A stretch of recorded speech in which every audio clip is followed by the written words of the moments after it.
থেকে মানে শ্রীনগরে ফেরার সময়, মানে শিকারা রাইড আজকের আমাদের আছে, তো ওখানে হাউস বোটে আমাদের থাকার আছে। আজকে আমরা এখন ব্রেকফাস্ট করতে যাব। আজকে আমাদের 6th ডে না 7th ডে, হ্যাঁ হবে কিছু একটা। তো যাই হোক, তো এবারে আমরা যাব, ব্রেকফাস্টটা করে নেব। ব্রেকফাস্ট করে তোমাদের সাথে কিছু কথা শেয়ার করব। কালকে একটু ইস্যু হয়ে গিয়েছিল এই হোটেলে, যেটা তোমাদের সাথে শেয়ার করা হয়নি। তো এখন যাচ্ছি ব্রেকফাস্ট করতে। আমি ম্যাগি খাচ্ছি, তনুশ্রী খাচ্ছে ছোলে আর পুরি, হচ্ছে ব্রেড পাকোড়া, মা খাচ্ছে ওটসের পায়েস আর লুচি, ব্রেড পাকোড়া। যে ইস্যুটার কথা আমি তোমাদের সাথে শেয়ার করব বলছিলাম, তো কালকের একটা ইস্যু হয়ে গিয়েছিল কোনো হোটেলে, মানে থাকার সময় আমাদের সাথে এরকম ইস্যু হয়নি, ফার্স্ট টাইম এরকম ইস্যু হলো। যাই হোক, ইস্যুটা ছিল ফুড নিয়ে, কারণ আমরা হচ্ছে ঠেড়া নন ভেজিটেরিয়ান লোক। আর এখানে যখন থেকে আমরা এসেছি তখন থেকে দেখছি গুজরাটি জেনের সংখ্যা খুব বেশি। তো যাই হোক, আমরা প্রথম হোটেলে সেই জিনিসটা ম্যানেজ করেছিল ওরা খুব ভালোভাবে, আর খুব ভালো স্টাফ বিহেভিয়ার ছিল। কিন্তু এই হোটেলে যখন প্রথম দিন আমরা এসেছিলাম তখন স্টাফদের বিহেভিয়ার আমাদের খুব ভালো লেগেছিলো, কিন্তু কালকের নাইটে একটু ইস্যু হয়ে গিয়েছিলো। কারণ যখন আমরা খেতে গিয়েছিলাম, খিদে পেয়েছিল আমাদের খুব জোরে, কারণ আমরা দুপুরবেলা সেরকমভাবে কিছু খাইনি। তো আমাদের খিদেটা খুব তাড়াতাড়ি পেয়ে গিয়েছিলো, মোটামুটি ওই 8টার দিকে আমরা গিয়ে খেতে গিয়েছি। তো আমাদের বলা ছিল যে ডাল ভাত আর ডিম ভাজা খাবো আমরা, তো ডিমের অমলেট সবার জন্য বলা ছিল। তো আমার ইচ্ছে করছিল না ডিমের অমলেট, আমি ভেবেছিলাম গিয়ে বলে দেবো ডিমের অমলেট আমার লাগবে না, বাকি যারা আছে তারা খাবে। তো এবারে প্রবলেম হয়েছে কি, যখন আমি গেলাম তখন ওরা একটু অপ্রস্তুতে পড়ে গেল, যেহেতু আমরা নন ভেজিটেরিয়ান আছি। ওখানে সবাই খাচ্ছিল দেখছিলাম, তো ওখানে যে স্টাফ ছিল উনি, মানে আমরা আগে পৌঁছে গেছি বলে বিরক্তি ফিল করছি, অ্যাকচুয়ালি বিরক্তি ফিল করছিল। তো যাই হোক, আমার অত তো ম্যাটার করে না, আমরা আমার টাকা দিয়ে যাচ্ছি, এখানে আমার প্রবলেমটা আমি বুঝবো। তো যাই হোক, তো আমি যখন খাবার নেওয়া শুরু করলাম তখন ওখান থেকে স্টাফ একজন এসে বললো যে मैडम आप लोग पीछे जाके बैठिए क्योंकि यहाँ पे सारे जैन लोग बैठे हुए हैं। तो আমরা বললাম ঠিক है भैया कोई दिक्कत नहीं है, हम लोग पीछे जाके बैठे। ইভেন আমি এটা করলাম, মা জানতো। তারপরে আমি মা মিডিলে বসেছিল, তো মাকে আমি উঠিয়ে নিয়ে ওই লাস্টের সিটে গিয়ে বসেছি। তো আমি যখন জিজ্ঞেস করলাম যে ভাইয়া ডিমের অমলেট আসবে কখন, তখন উনি বললেন যে হাম বানা রে। তো একটু অপ্রস্তুতেই বললো বানা রে। এবার রুটি চাইছি, দেরি হচ্ছে, ডিমের অমলেট আমাদের খাওয়া অলমোস্ট শেষ, তারপরে আসছে। তো এরকম একটা ইস্যু ছিল। আমাদের ডিমান্ড খালি ডিমের অমলেটই ছিল, চিকেনও না। আমি মিডিলে একবার জিজ্ঞেস করেছিলাম যে ভাইয়া নন ভেজ মে क्या है, তখন বলছে आप लोग जल्दी आ गए, মানে টোনটা ঠিক এরকম ছিল, आप लोग जल्दी आ गए, ये सारे जैन बैठे हुए हैं, नॉन वेज खाएंगे तो उन लोगों को दिक्कत हो जाएगा, ठीक है हम लोग बात करके देखें। तो आरेकटा কথা বলেছিল যে आप लोग खा के चले जाइए, हम लोग ऊपर आप लोग रोटी चिकेन ডিম, হ্যাঁ এগ অমলেট পার। কেন আমরা কি একবার খাবো আবার আরেকবার খাবো, এরকম তো আমরা খেতে শিখিনি, একবারে বসে খেয়ে উঠে যাই। আমরা কি খাবো সেটা জ্যানদের থেকে পারমিশন নিতে হবে, এটা তো কোনো কথা না। তারপরে একটা হলো কি, তো আমার এই কথাটা খুব খারাপ লাগলো, ভীষণ ইনসাল্টিং লেগেছে। ইনসাল্টিং লাগবেই। ইভেন আমি একটা পাঁপড় আমিও চেয়েছিলাম, হ্যাঁ তনুশ্রীও চেয়েছিল, সেটা দিলই না। আর রুটি চেয়েছিল তনুশ্রী, সেটাও মানে একেবারে ওর খাওয়ার পরে অনেকক্ষণ বসে থাকার পরে ওকে মানে আমার খাওয়ার মুডটাই চলে গেছে। সার্ভটা ওদের জন্য ফার্স্ট হচ্ছিল, কিন্তু এই বিহেভিয়ারটা আমাদের তখন ওর রিসেপশনিস্ট যে ছিল সে বললো যে ম্যাডাম বলে এই লেজি আপকা নন ভেজ। খাওয়া কমপ্লিট হয়ে যাওয়ার পরে কি ননভেজ আমি শুধু চিকেনগুলো খাবো? চিকেনের ডিমান্ড ছিলও না কালকে, ডিমান্ড ছিল না, আমি জাস্ট জিজ্ঞেস করেছিলাম কি ছিল। হ্যাঁ, আর সেকেন্ড কথা আমাদের ডিমের অমলেটটা দেওয়া হোক, আর কিছু ছিল না। এই জিনিসটা তো আমার খুব খারাপ লাগলো। তো আমি মানে अभी नहीं चाहिए, अभी उठा के लेके जाइए, हमें नहीं चाहिए। হ্যাঁ, কারণ এতটাই ইনসাল্টিং আমাদের ফার্স্ট কোথাও ফিল হয়নি, এক জায়গায় ঘুরতে গেছি। এবারে আমি তখনই ডিসাইড করেছিলাম, আমাদের যে ট্রাভেল এজেন্ট ছিলেন আরিফ ভাইয়া, সত্যি অসম্ভব ভালো মানুষ। ওনাকে যখন যে প্রবলেমের কথা আমি বলেছি, আমরা বলেছি, আমার হাজব্যান্ডই ওনার সাথে কথা বলতো, তো ও যখনই বলেছি সাথে সাথে মানে 1 সেকেন্ডও দেরি করতেন না, সেই প্রবলেমটা সলভ করে দিতেন। এতটা মানুষ। ভালো। আমি ডেসক্রিপশনে ওনার নাম্বার দেব, যদি কখনো কেউ কাশ্মীর ট্রিপে প্ল্যান করো, ট্রাভেল এজেন্ট খুঁজো, আরিফ ভাইয়া ফার্স্ট আর প্রায়োরিটি। তোমাদের বাজেটে করবে, আর তোমাদের বাজেটে করবে, উনি এতটাই ভালো মানুষ। আর তারপরে সব কিছুর পেনাল্টি উনি ভরছেন, যেমন আর উনি ফোন করেছিলেন, ওনাকে ফোন করা হলো, উনি বললেন যে এরকম একটা ইস্যু, আপনি সাথে সাথে আমায় ফোন করেননি কেন, আমি খাবারের আগে ওই হোটেল ছাড়িয়ে দিতাম কি, আমি নেক্সট টাইম আর কোনো কাস্টমারদের ওখানে পাঠাবো না। হ্যাঁ, এই কিন্তু ওনার বন্ধুর এটা ছিল গেস্ট হাউসটা, মানে হোটেলটা। উনি এতটাই ভালো মানুষ, ওনার বন্ধুকে ফোন করলেন যে ওনার বন্ধু মানে যিনি ওনার আছেন মার্লিন রিসর্ট স্পায়ের, এতটাই ভালো মানুষ। উনি আমাকে ফোন করে এতবার সরি চাইলেন, উনি বললেন যে এটা যদি আমার সাথে কেউ করতো আমারও প্রচন্ড খারাপ লাগতো। একটা ফ্যাসিলিটিও দিল এক্সট্রা, যে উনি ফ্যাসিলিটি এটা দিলেন যে আমরা যা কিছু অর্ডার করব উনি ওনার তরফ থেকে দেবেন, কিন্তু আমাদের তো সেরকম স্বভাব নয় যে আমরা ফ্রিতে পাচ্ছি, আমরা তো খাইও না। আর আরিফ ভাইয়া এতটা ভালো মানুষ যে আমাদের একদিন হাউস বোটে ছিল stay, shikara ride plus house বোটে থাকা, উনি সেটাকে 2 দিন এক্সটেন্ড করলেন। মানে এতটাই ভালো, ওটা ওনার তরফ থেকে, এটা ওনারও দোষ না। আর স্টাফরা মানে হোটেলের স্টাফরা বলবো অসম্ভব ভালো, ম্যানেজমেন্ট খুব ভালো। শুধু কিচেন স্টাফ একটু, হ্যাঁ, ওরা সাথে সাথে এসে আমাদের সাথে ক্ষমা চাইছে, মানে ওরা যা করছে তোমরা না দেখলে বিশ্বাস করতে না যে একটা ভুল হয়ে গেছে, মানে ওদের তরফ থেকে বিশাল বড় অপরাধ হয়ে গেছে। কিন্তু হ্যাঁ, কিচেন স্টাফ খুব বাজে, এখনো ইগো দেখাচ্ছে তুঙ্গে। যাই হোক, আমার তাদের জানার বিষয় না, আমার যে প্রবলেমটা হয়েছে আমি শেয়ার করলাম। কিন্তু অবশ্যই হোটেল খুব ভালো, ম্যানেজমেন্ট খুব ভালো। তো এবারে কোথায় যাচ্ছি? এবার যাচ্ছি শ্রীনগরে শিকারা রাইডে। আমরা প্রথম যাত্রাটা শুরু করলাম যেখান থেকে, সেখানের কাছাকাছি ছিল একটা সূর্য মন্দির। তো আমাদের ড্রাইভার দাদা বললেন যে এই সূর্য মন্দিরটা কি আপনারা দর্শন করবেন? আমরা বললাম হ্যাঁ করব, অবশ্যই করব। তো এটা হচ্ছে মার্তণ্ড সূর্য মন্দির।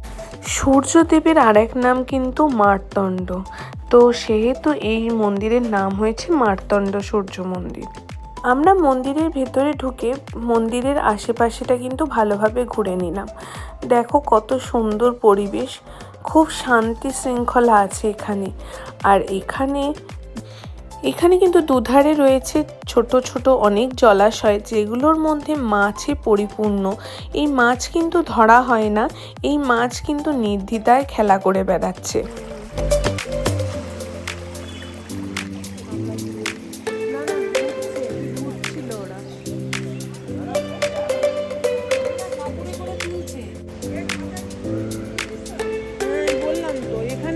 এখানে করা যাবে না ওইসব। এই জলাশয়ের আশেপাশে একটু ঘোরাঘুরি করে নিয়ে আমরা মেন মন্দিরের গর্ভগৃহে প্রবেশ করলাম। এই গর্ভগৃহে অনেক রকম দেবদেবী রয়েছে, কিন্তু মেন দৃষ্টি আকর্ষণ করছে কিন্তু এখানে সূর্য দেবতা।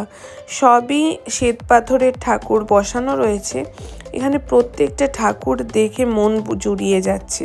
তো আমরা প্রথমে ভেবেছিলাম যে আমরা যেহেতু জুতো অনেক টাইট পরে গিয়েছিলাম, ভেবেছিলাম খুলবো না, কিন্তু এত দূর এসে মনে হলো খুলে প্রবেশটা করেই ফেলি। তো তারপরে আমরা আস্তে আস্তে উঠে গেলাম মন্দিরের ভেতরে।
মন্দিরে আমরা অনেকটা সময় কাটিয়েছিলাম, আমাদের কিন্তু বেশ ভালোই লাগছিল। তো দেখতে পাচ্ছ শুভও এখানে এনজয় করছে, ও পায়রাদের দানা খাওয়াচ্ছে আর মাছগুলো সেই দানাগুলো যেগুলো পড়ছে সেগুলো এসে এসে খাচ্ছে।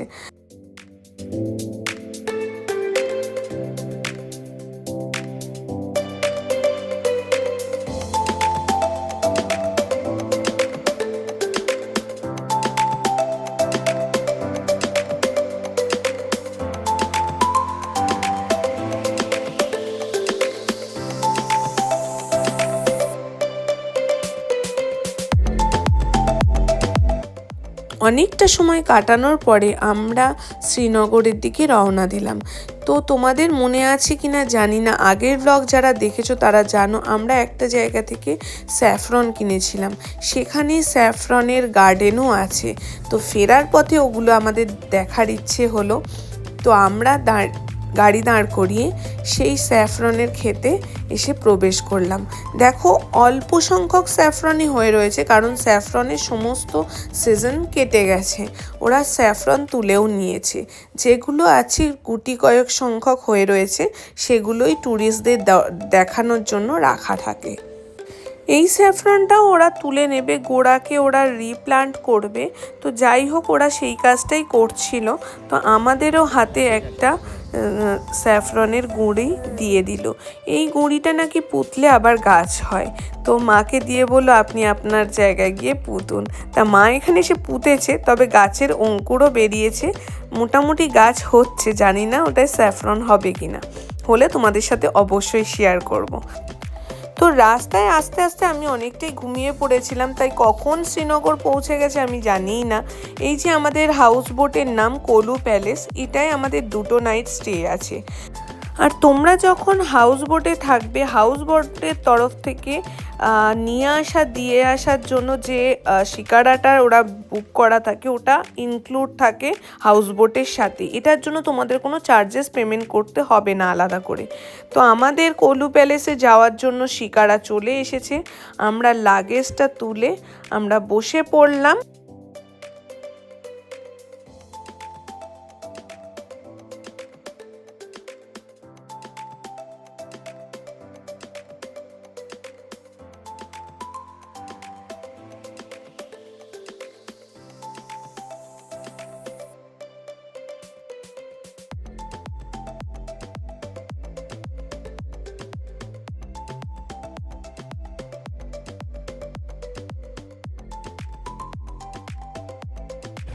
তো আমরা চলে এসেছি কোলু প্যালেসে, দেখো কত সুন্দর।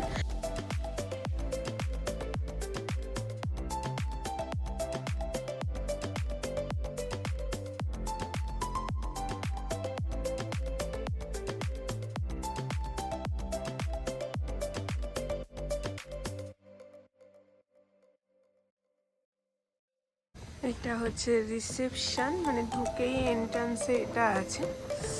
দেখো কি সুন্দর সাজানো, ফ্লোরে পুরো কার্পেট পাতা।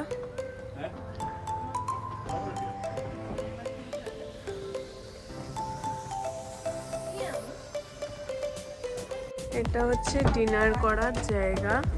ভালো করে তোমাদের সাথে একটু বাদে শেয়ার করছি। আমরা এখন রুমের দিকে যাচ্ছি, রুমটা দেখতে যাচ্ছি। তো বড়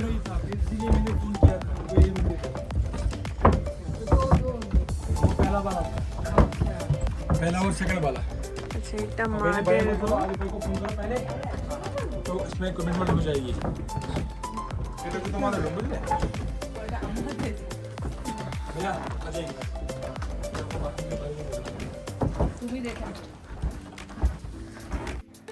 আর এইটা হচ্ছে আমার আর শুভর রুম। এই রুমের মধ্যে আমাদের সব কিছুই ফেসিলিটি মোটামুটি দেওয়া ছিল। তো এখানে যে এসিগুলো দেখছো এগুলো কিন্তু রুম হিটারের কাজ করবে। আর পুরো ফ্লোরটায় কার্পেট পাতা রয়েছে। আর এখানে উডেন ফিনিশিং কাজগুলো দেখো, খুব সুন্দর ডেকোরেশন করা। তার সাথে রয়েছে কিন্তু এখানে একটা টিভি, তার সাথে একটা সোফা দেয়া আছে বসার জন্য। আর ভেতরে একটা ওয়াশরুমও দেয়া আছে প্রত্যেকটা রুমের মধ্যে। এখানে কিন্তু ওয়াশরুমের গায়ে লাগোয়া একটা কাভার্ড দেওয়া রয়েছে, যেখানে এক্সেসিভ ব্ল্যাঙ্কেট আর পিলো রাখা রয়েছে যদি তোমাদের রাতে লাগে তার জন্য। এখানে একটা মিরর দেয়া রয়েছে। আর ওয়াশরুমের ভেতরটা ভীষণই নিট অ্যান্ড ক্লিন, তবে উডেন ফিনিশ হওয়ার জন্য ওখানে কিন্তু একটু জল সামলে ইউজ করার কথা ওরা বলে দিয়েছিল, কারণ জল যদি ফ্লোরে পড়ে উডের প্রবলেম হতে পারে সেই জন্য। আর এই যে জাকুসিটা দেয়া রয়েছে, তোমরা যদি স্নান টান যাই করো না কেন এই জাকুসির মধ্যেই করতে হবে। তো এই হচ্ছে এখানের নিয়ম, কারণ এই জায়গাটা মেনটেন রাখাটা খুব ইম্পর্টেন্ট। আর বেডের সাইডে রয়েছে একটা ইলেকট্রিক কেটল, যদি তোমাদের রাতে চা খাওয়ার দরকার পড়ে বা সকালে উঠে চা খাওয়ার দরকার পড়ে সেটাও তোমরা বানিয়ে নিতে পারো। আর বাইরেটা হচ্ছে এই রকম।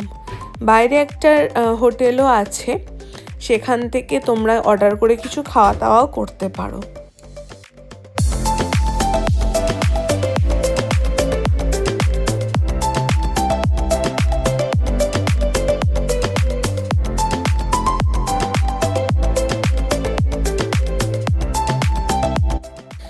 যেহেতু আমরা রাস্তায় কোনো লাঞ্চ সেভাবে করিনি আর খুব জোরে খিদেও পেয়ে গিয়েছিল, তো ওয়েলকাম ড্রিঙ্ক হিসেবে হোটেলের তরফ থেকে আমাদের জন্য কাবা এসেছিলো আর আমরা অর্ডার করে নিয়েছিলাম লাচ্ছা পরোটা, তার সাথে বাটার চিকেন, আর তার সাথে বাবা খেয়েছিল স্যুপ। তো সেটা খেয়ে আমরা লাঞ্চটা কমপ্লিট করলাম, অনেকটাই দেরি হয়ে গিয়েছিল। তো আজকে ব্লগটা আমি এখানেই এন্ড করলাম। কেমন লাগলো অবশ্যই কমেন্টে জানাতে ভুলো না। আর সবাই ভালো থেকো, সুস্থ থেকো। আজকে চলি।